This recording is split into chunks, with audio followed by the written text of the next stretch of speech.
ito, tagpawisan na doon. Ayan o, pagawa.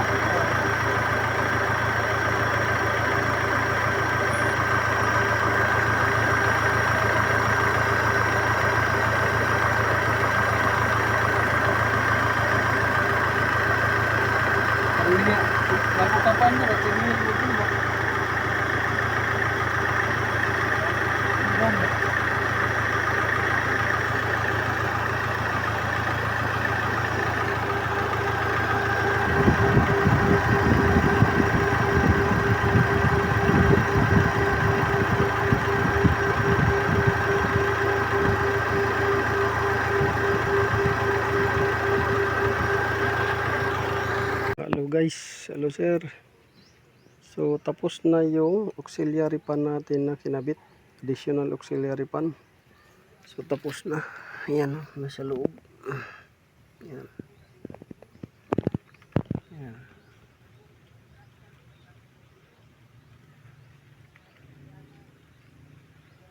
So dalawang auxiliary pan yung nilagay natin. Tapos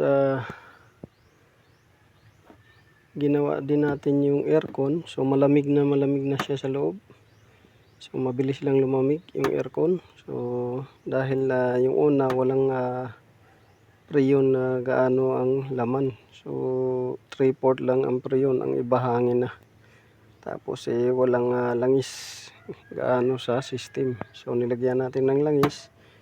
Pinalitan natin ng preyon, pero bago yon binaklin natin para matanggal yung moisture at saka contaminated preyon. So okay na yung auxiliary pan, ikabit na natin, ay balik na natin yung dashboard, ay bumper. Okay rin na rin yung aircon, nabalik na rin natin sa tamang lamig. So ngayon yung in-observe natin is yung tubig niya na kumukulo. So mayroon tayong naririnig doon sa may heater core. So gagawin natin yung heater core, kundim muna natin para ma-probe natin na heater core yung problema. Kundim natin siya. Ngayon observe natin tapos yung cooler. Tapos may problema pa tayo dito, kulang ng langis. Ito, kulang ng langis. So may problema tayo dito sa ano niya, nagbabawas ng langis. So punasan natin. Punas natin dyan. So chinik natin kanina to, yung guhit niya ay nandun lang sa halos 1/4. Kaya medyo maingay yung makina pagkabagong andar. So yan. So ilalagay natin to dito. Tapos check natin ulit. Pero kanina chinik ko na yan. Talagang kulang ng langis. Yung chinik natin yan. Nasa 1/4 lang yung natira. So hayaan muna natin. Mamaya i-check natin ulit. Pero ngayon palamagin muna natin dahil ikukundim natin yung heater core. Dahil may naririnig tayong tubig doon bumubulwak sa heater core. So check din natin yung thermostat valve nya, baka stuck open. So yun, palamigin muna natin konti.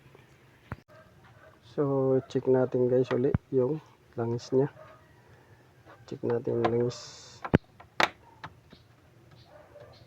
Dahil pagka malamig siya unang andar, maingay yung makina. So napansin ko na yan nung unang andar niya.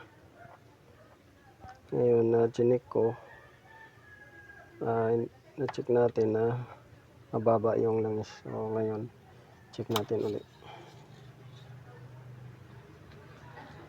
So ayan o. Ayan. Dito tayo guys. Yung guhit nandyan o. Malayo doon sa guhit. Sa full. Yung may tuldok na yan o. Malayo siya. Yan.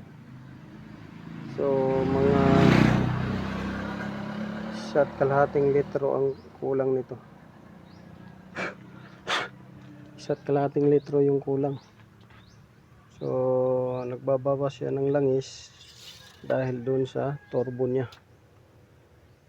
Dahil yung turbo niya kumakain na ng langis. Mausok. Pagkaunang andar niya, mausok. So may leaking na dun sa turbo. So papalamigin lang muna natin dahil bubuksan natin yung hose ng heater core at saka yung EGR cooler. Inandar kasi natin to para ma-confirm to kanina kung bubulwak pa rin siya. So may mga paisa-isa na bubbles dito, yung mga ganon, paisa-isa dahil may fan na, medyo nagbago na siya, pero mayroon pa rin lumulusot pagka mainit na siya, paisa-isa tumataas. So mayroong leaking yan.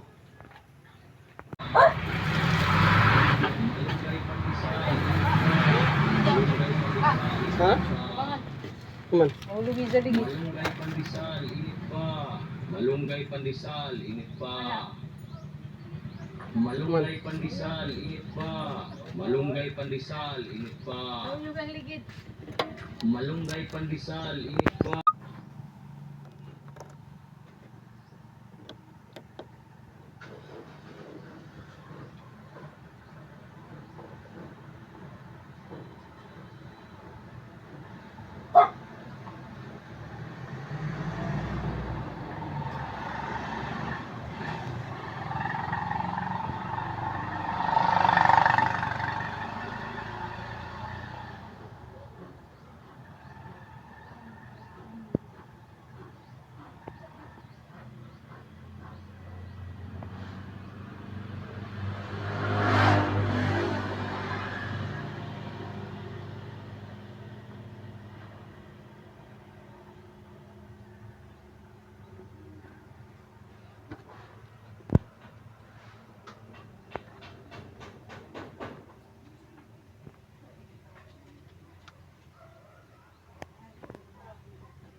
So yan, puno yan siya ngayon. Ayan, puno. So tatakpan natin yan. Tatakpan natin. Titingnan natin bukas kung puno pa rin ba siya. So kung puno pa rin ba siya, titingnan natin yan bukas. Kung puno pa rin ba siya. So hindi natin ikakabit yung hose na to para ma-confirm natin kung puno pa rin. So ilalagay muna natin dyan para hindi siya madagdagan.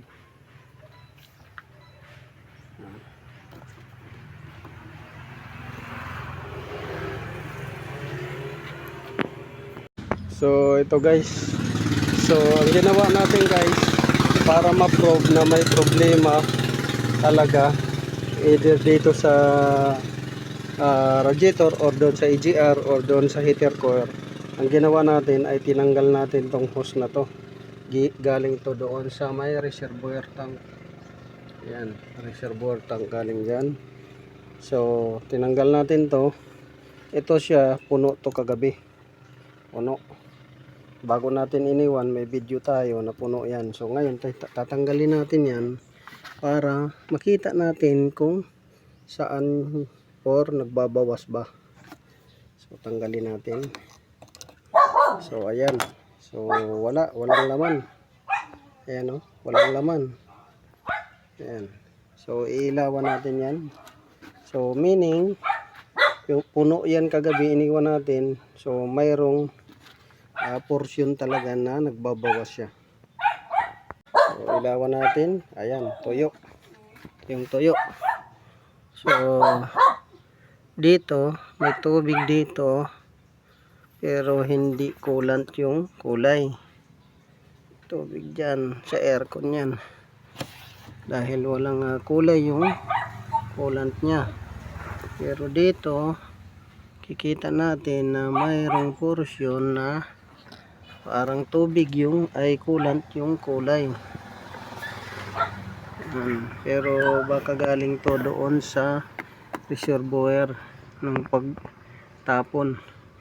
So yan, confirm natin na mayroong leaking. Yan o, tuyo na naman siya. So silipin natin sa ilalim kung may nagbabasa. Silipin natin.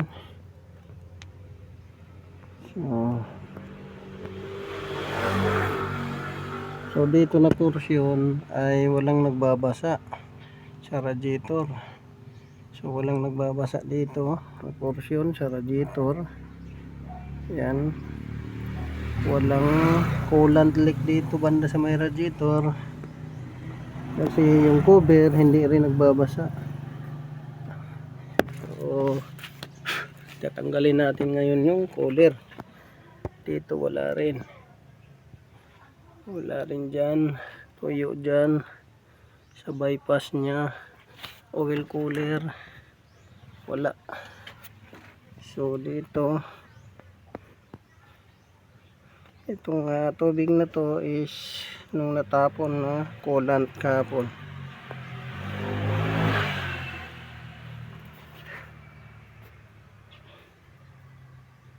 So natuyo siya, natuyo. Ngayon tatanggalin natin yan. Yung ano na yan. So ayan, walang laman. Ito, buo na natin yung EGR. So malinis na yan. Binuo na natin yung EGR nya. Simple. Malinis na yung loob. Yan. Hindi naman siya ganun kakintab, pero sa loob yan malinis. So importante sa loob, kahit na sa labas hindi ganun kakintab. Yan, kakabit na natin yun. So itong EGR na to, ito yung nagkukos minsan ng overheating na hindi ninyo mahanap yung leak. Tinitingnan ninyo yung leak sa mga hoses, walang leak. Tinitingnan ninyo yung leak sa reservoir tank, sa radiator, sa heater core, hindi nyo mahanap. Dito yan sa EGR, may cooler kasi ito, may tubig to. So pagka leaking na dyan, umuusok yung tambutso puti, tapos minsan naglo-low power pa.